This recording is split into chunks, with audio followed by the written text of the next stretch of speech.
What's up, everybody? My name is Cartolano. Welcome to my podcast where I talk all things sports and sports betting. Today's going to be my first podcast. Please like, subscribe, and if you like the content, please share it with your friends and people you know that may like the content as well. Today we're going to be talking about my reaction to the NFL season, some of the teams that overexceeded expectation, underexceeded expectations, some of the storylines from the league, some things that I took away from the season, teams that I think might be good and bad going into the playoffs, and some of my opinion on the awards and the teams that made the playoffs. Let's start off with some teams that overexceeded and underexceeded expectations and where I personally expected them to be going into the season, whether my opinion was right or wrong. We'll start off today with the Cincinnati Bengals, who obviously didn't have an incredibly disappointing season, but a team like that most people expected to get into the playoffs. Obviously, we just watched the Denver Broncos win against the Kansas City Chiefs. That means that the Bengals are out. So with the Bengals out of the playoffs, I think this is a team that a lot of people expected in, obviously, and I think this is a team that a lot of people expected to be very dangerous coming into the year. And that word dangerous is something that I kind of want to cover. It's a word that I think gets thrown around too loosely. I think that this Bengals team is not a team that's necessarily dangerous in the eyes of a lot of these playoff coaches, a lot of these high-level coaches that really live and breathe football. I don't think that they're scared by this Bengals offense of attack. And maybe that they're not scared of it, but that might be the wrong word to use. But I think that they're more scared of other teams. I think that they're more scared of John Harbaugh coming into their building and bleeding clock away and playing defense and holding their team to 15 points and, making their quarterback uncomfortable, being able to get to the quarterback. I think these are things that stress out coaches and make coaches lose sleep. I think that this Bengals team, their lack of ability to protect Joe Burrow, their lack of ability to get a big stop in a game, I think these are things that don't really stress coaches out.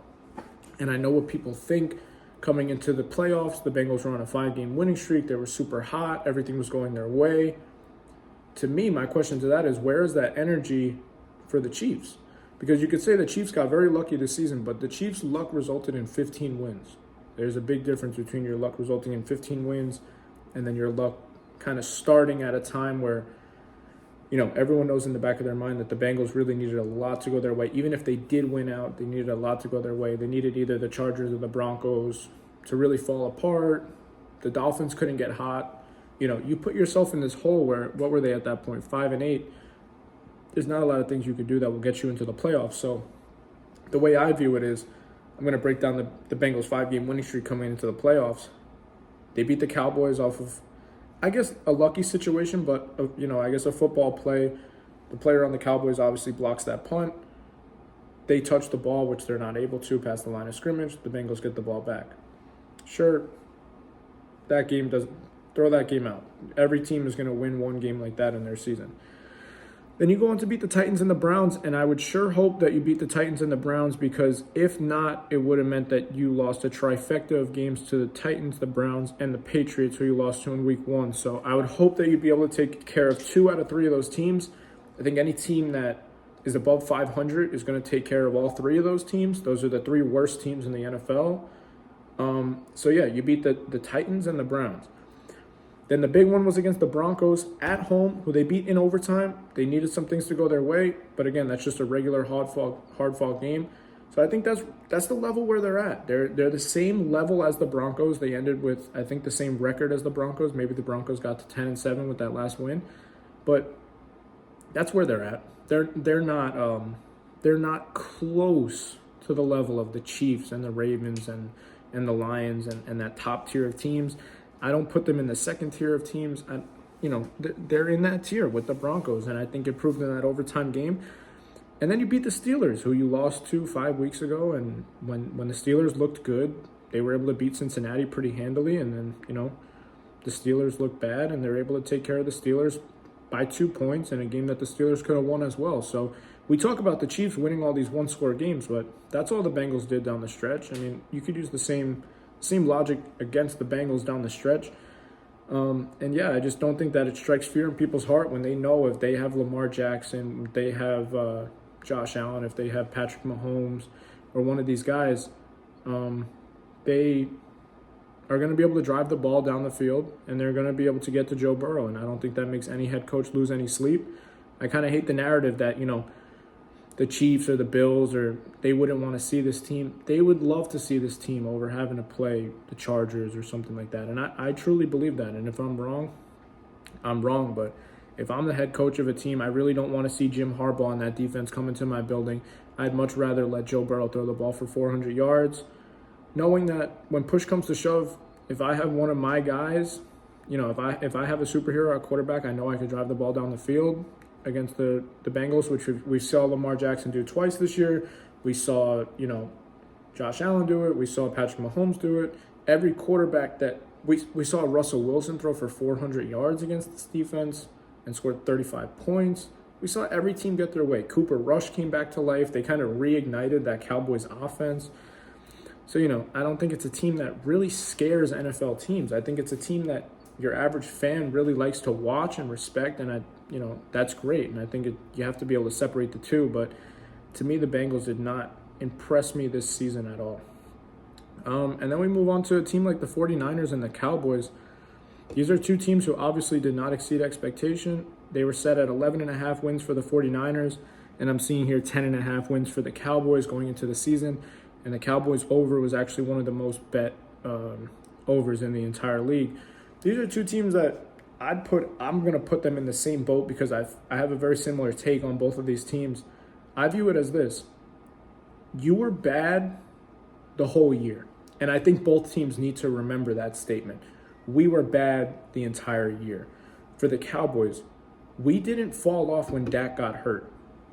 We were bad up until that point, and we actually started to improve with Dak out. Now, I'm not saying Cooper Rush is better than Dak Prescott. I'm not saying Dak Prescott's not good for the Cowboys. But we can't sit back after the season and have this lazy take that, when McCaffrey comes back, when Dak Prescott comes back, we're going to be okay. No, that's not the case for either one of these teams. They both have a lot to fix.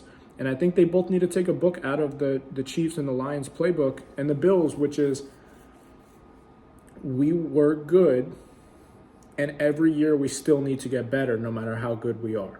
And we always have to, no negotiation. The Bills, the Chiefs, and the Lions all have this in common. We can never have a bad offensive line, ever. And that's what every good team, you look at even the history of football. I can't put the Lions in this boat. Also a good defense. Good defense, good offensive line. This is something that the Niners and the Cowboys have been very used to in the past. And I think that the new glitz and glamour of football, they want to pay a secondary receiver and they want to pay a running back and all these things. If these two teams don't figure out their offensive line and their defense, they're not getting back to what they were when Christian McCaffrey comes back and when Dak Prescott comes back. These teams with those guys in the lineup lost very easy games this season. And I think my takeaway is both teams need to remember that was the case. Two teams that completely exceeded expectation to me, and these are two teams that I was completely wrong on. Washington Commanders were set at 6.5 wins coming into the season. I had this team at, I believe, 6 wins coming into the season. The Vikings were at 6.5 wins, and I believe I also had them at maybe 5, 6, or 7, somewhere in that range. And both of these teams blew me away. I think they did it in different ways. The Commanders came into the season as a team that won a lot of lucky games, and what happens is that luck turns into confidence. Jaden Daniels gets healthy. Now I view them as a legitimately good team.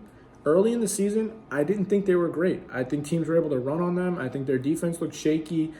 They beat some bad teams. They beat the Browns, the Giants, the Cowboys when they were kind of like at their worst. Did they beat the Cowboys? I'm not sure. But they were winning games where it felt like, they're not like a top-tier team. And then the Eagles kind of put it on them. Daniels got hurt for a little bit, and they kind of went into this lull. And I think when Jaden Daniels got fully healthy is when they really started to impress me, at least. Where I said, okay, this team can really go win a playoff game.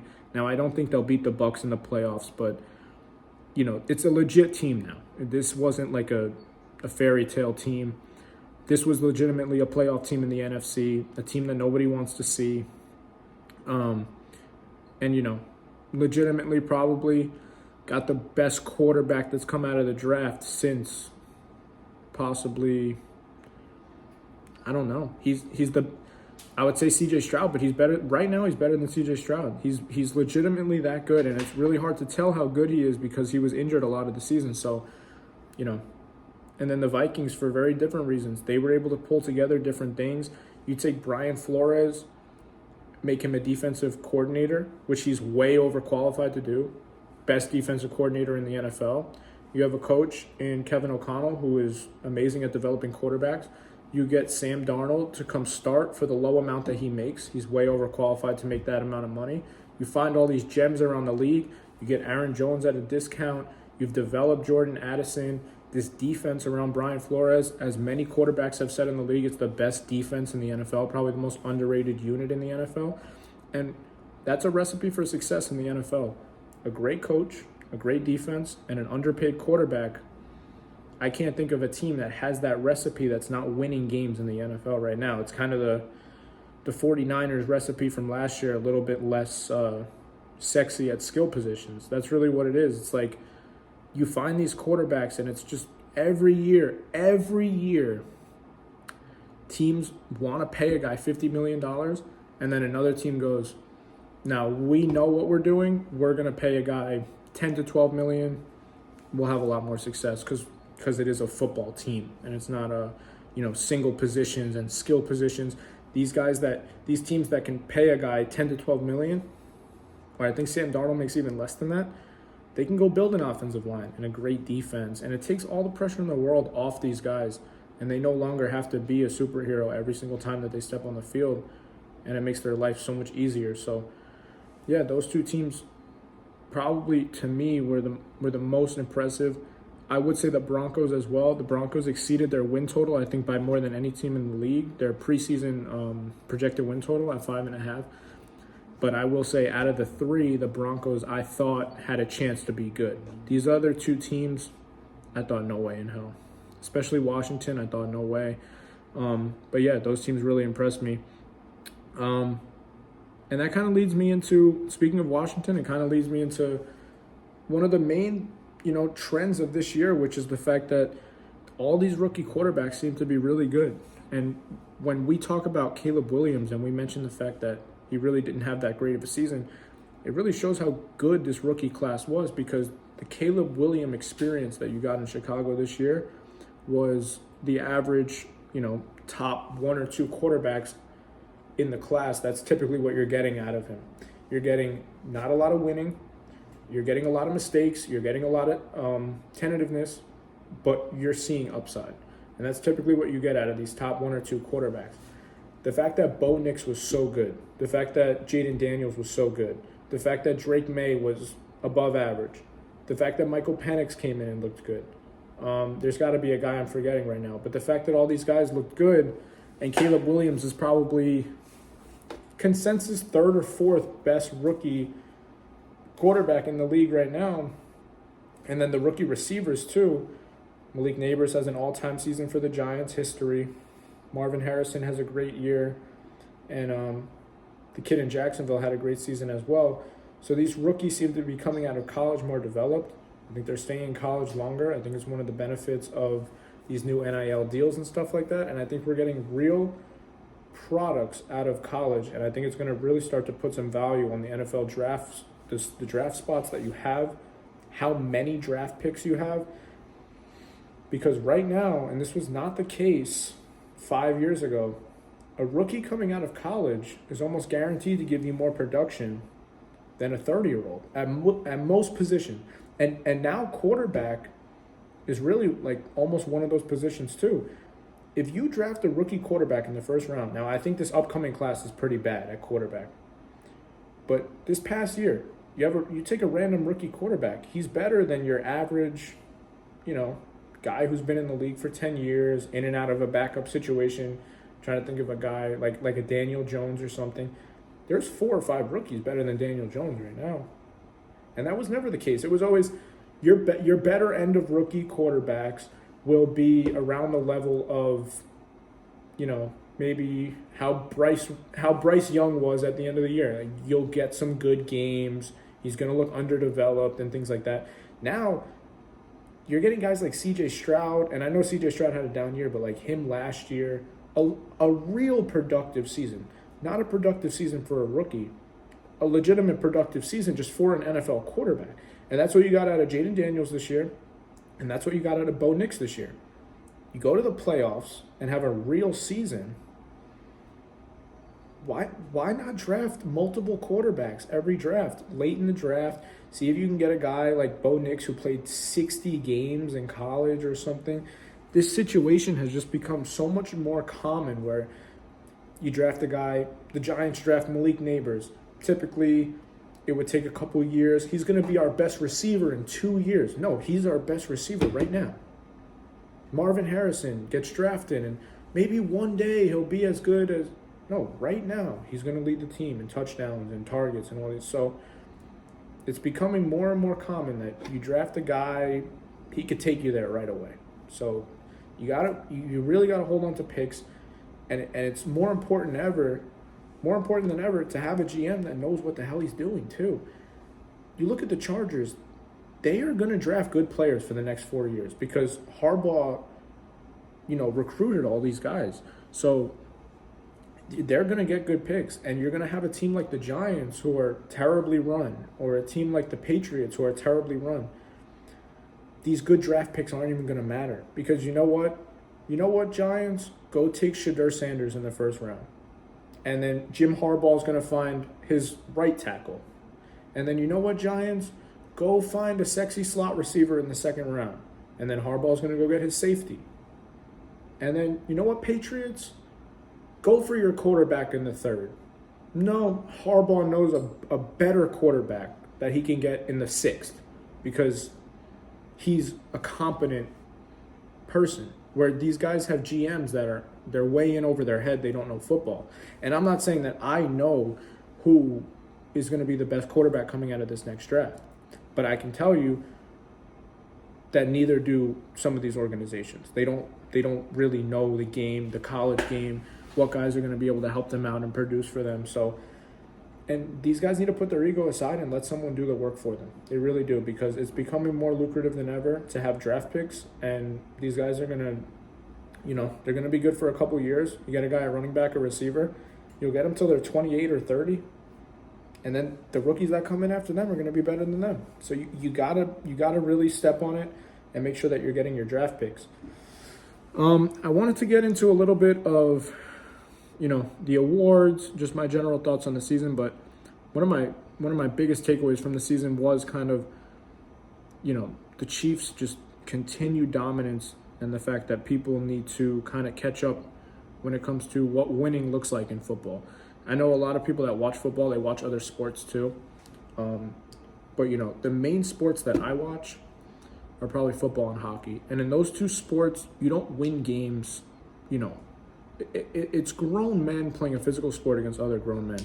You're not going to win games by 30, 20 points the way that you do in the NBA if you're good on a consistent basis. Like, the Boston Celtics are way further ahead.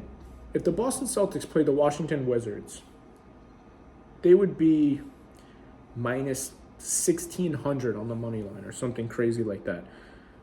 If the Chiefs have to go play an away game in the snow in Cleveland, the worst team in the league, what's that spread going to look like?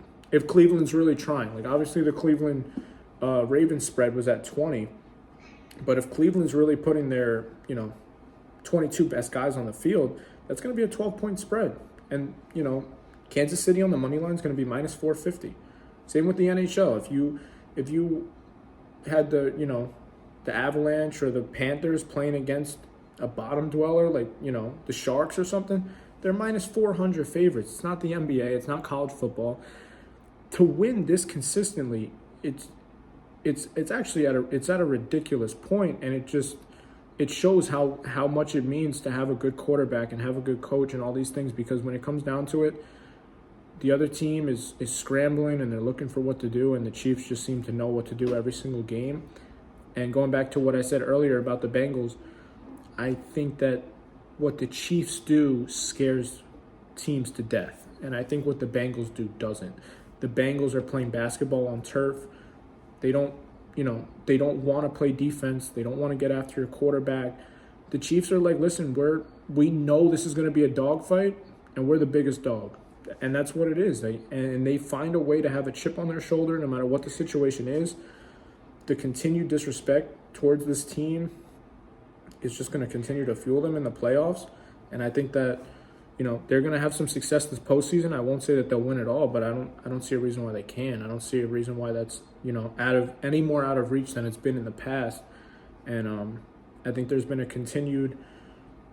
some continuity between all the good teams this season, good quarterbacks, good coaches, good GMs. And I think when you go around and you're looking at why there's such a disparity between teams in the NFL, you're going to start to realize some of these coaching candidates, they know that they can't do anything without a competent quarterback at this point. So when you see a guy sitting out a year like the way Vrabel did, you can understand why. Because why would he want to go coach the Giants or the Patriots when you saw the situation with Gerard Mayo where, hey, we'll have you in for a year. Your team's going to look like shit because Drake May is your quarterback and, this team is poorly run and we don't have any weapons and we don't have an offensive line and we don't have anything. No, I'll just, as a good coach, I'll wait it out because I want the situation that Jim Harbaugh got himself in.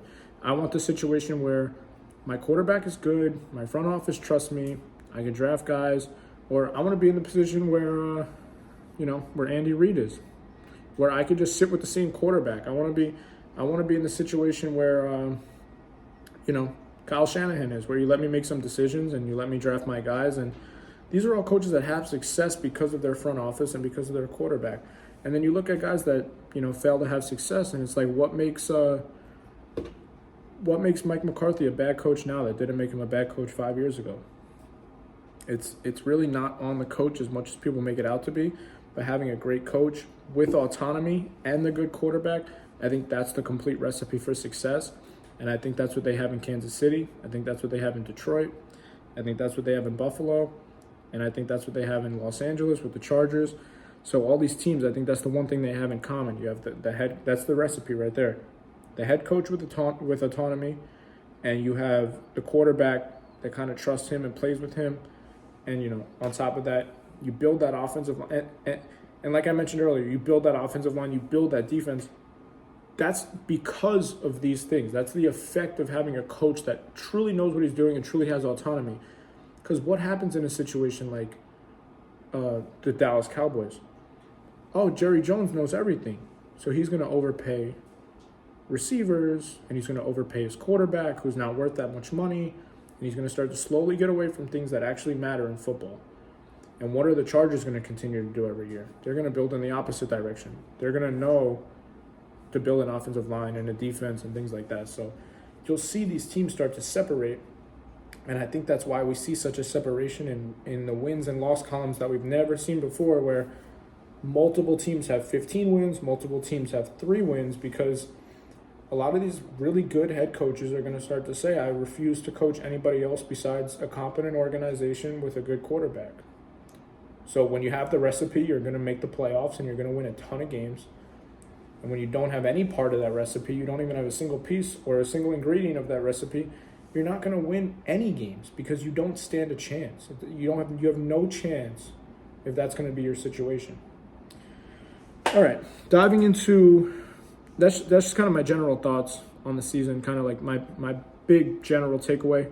And I would like to get into the MVP and kind of some of the awards now. I think some of the other awards, Defensive Player of the Year, Most Improved Player, I don't really care. And I think any casual football fan is lying to you if they tell you they know who the Defensive Player of the Year is.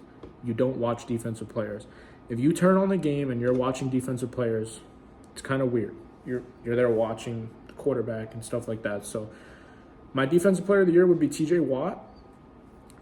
That's based off metrics that I see. That's based off team success and kind of like value to his team. But if a guy that cranks out all 22 all day came to me and said, no, Chris Jones is having an historic year and the Chiefs are 15-2, I'd say, okay. I'm not going to argue with that. So my Defensive Player of the Year kind of nomination has no standing at all. Opposite of that, I would say my MVP opinion is very validified because I do watch pretty much every game of the NFL season. I watch at least every single important game, every standalone game. And I'm trying to flip through games, obviously, Sunday 1 o'clock window. But to me, my MVP is a guy that this year does not have the best stats. His stats don't stack up to Lamar Jackson or Joe Burrow, but I think this is a guy that does a lot of the things that I value, and the two biggest things when it comes to MVP, if all other things are very close, is wins and moments. And to me, Josh Allen has both of those things over the other two candidates. I think that when you're a result of your games and you're losing a lot of games and you have to come back and throw a lot of yards and throw meaningless touchdowns. Not that Lamar and Joe Burrow are always doing that, but it's hard to validify why Lamar Jackson needed to throw 5 passing touchdowns against the New York Giants. It's hard to tell me that Joe Burrow's 5 touchdowns against the Ravens, where he loses both games, can't get it done in either one. You can't beat a divisional opponent either time. It's hard to tell me that matters as much as Josh Allen going into Kansas City beating them, Josh Allen going into Detroit beating them. The only team to beat both of those teams, and the Chiefs really only lost to the Bills this year. I know that Denver ended up beating them, but that doesn't count.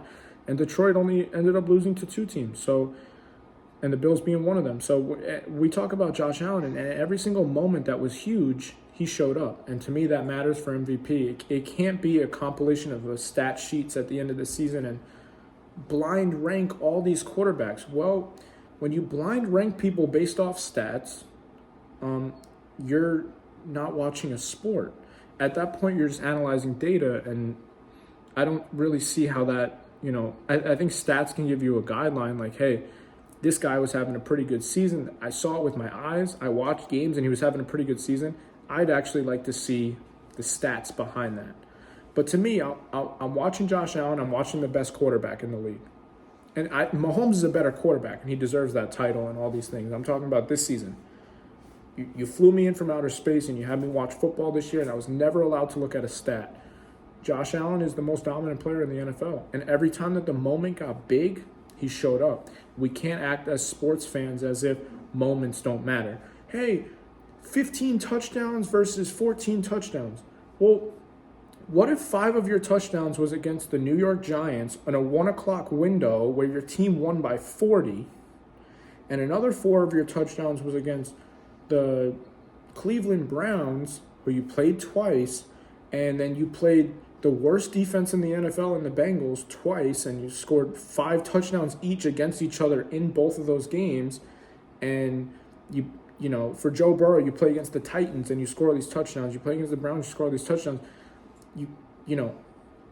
I watch the games. You can't tell me that matters as much as Josh Allen going into Detroit in a humongous game by every standard, 3 passing touchdowns, 3 rushing touchdowns. Oh, he gets pushed in at the 1. Not when I'm watching, that's not what's happening. So I don't know where that comes from, that narrative. You have to go physically watch games. You can't just sit back and say, Lamar Jackson had 5 touchdowns against the New York Giants today. I watched parts of that game. It was literally a charitable game. And I know it's all NFL teams, and it's all, every team comes out to play every game.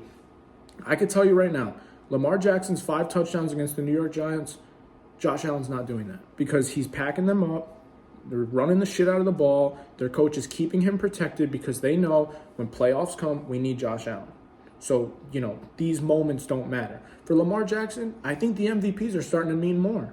And I wouldn't be surprised if this weekend, against the Steelers, the 3rd time around for the season, I wouldn't be surprised if he goes in, has a bad game, and then we go through this same carousel next year where how can anyone be better than this? Look at the stats.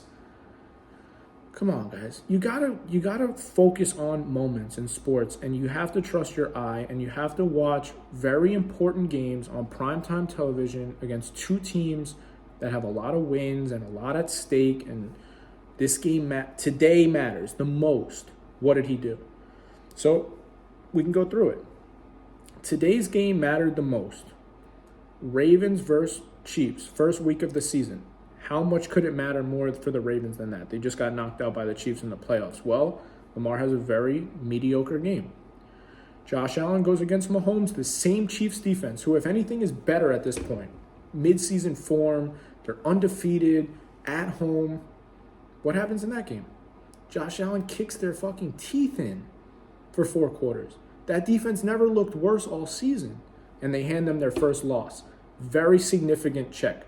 I don't care if Josh Allen had 0 touchdowns in that game, which he didn't. He had a nice stat line. Very significant check in that box.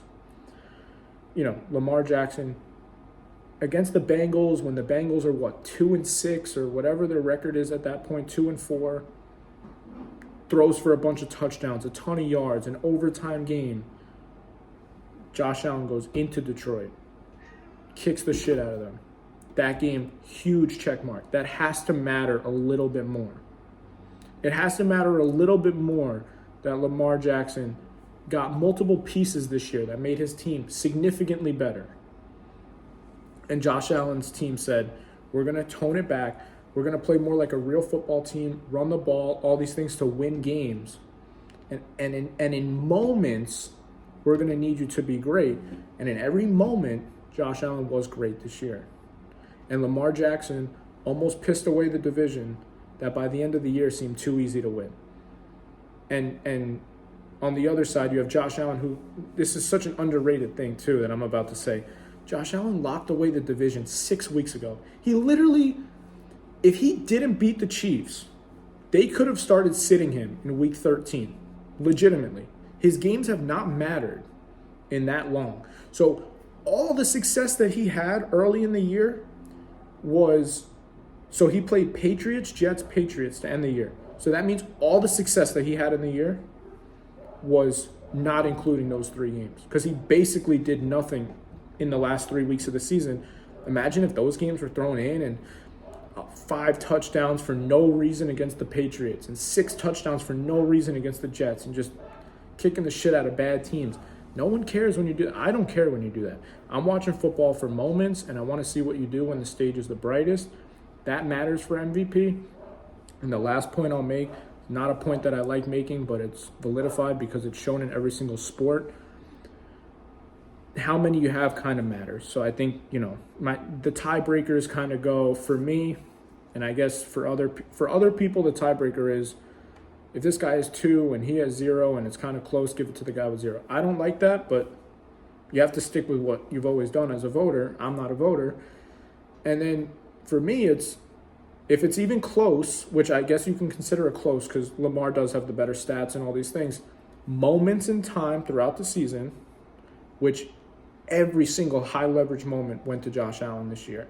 Every cool statistic, every blow away game, every big play, his run against the Chiefs, his runs against the Lions, his big throws against the Lions, his big plays against the Vikings and all these things, that's got to count for a little bit more. It has to. And then the record. The records always mattered. And for some reason this year, it doesn't matter that Josh Allen's team went, 14-3? That doesn't matter? Since when? All right, guys, thank you for joining me today. This is my first podcast. Like I said, I'm going to look to make this content better and better visually, the audio as well. So if you like the content today, please like and subscribe, share it with your friends. I'm going to look to grow this channel on YouTube and on TikTok a little bit more. So please show some love, and I'll see you guys later.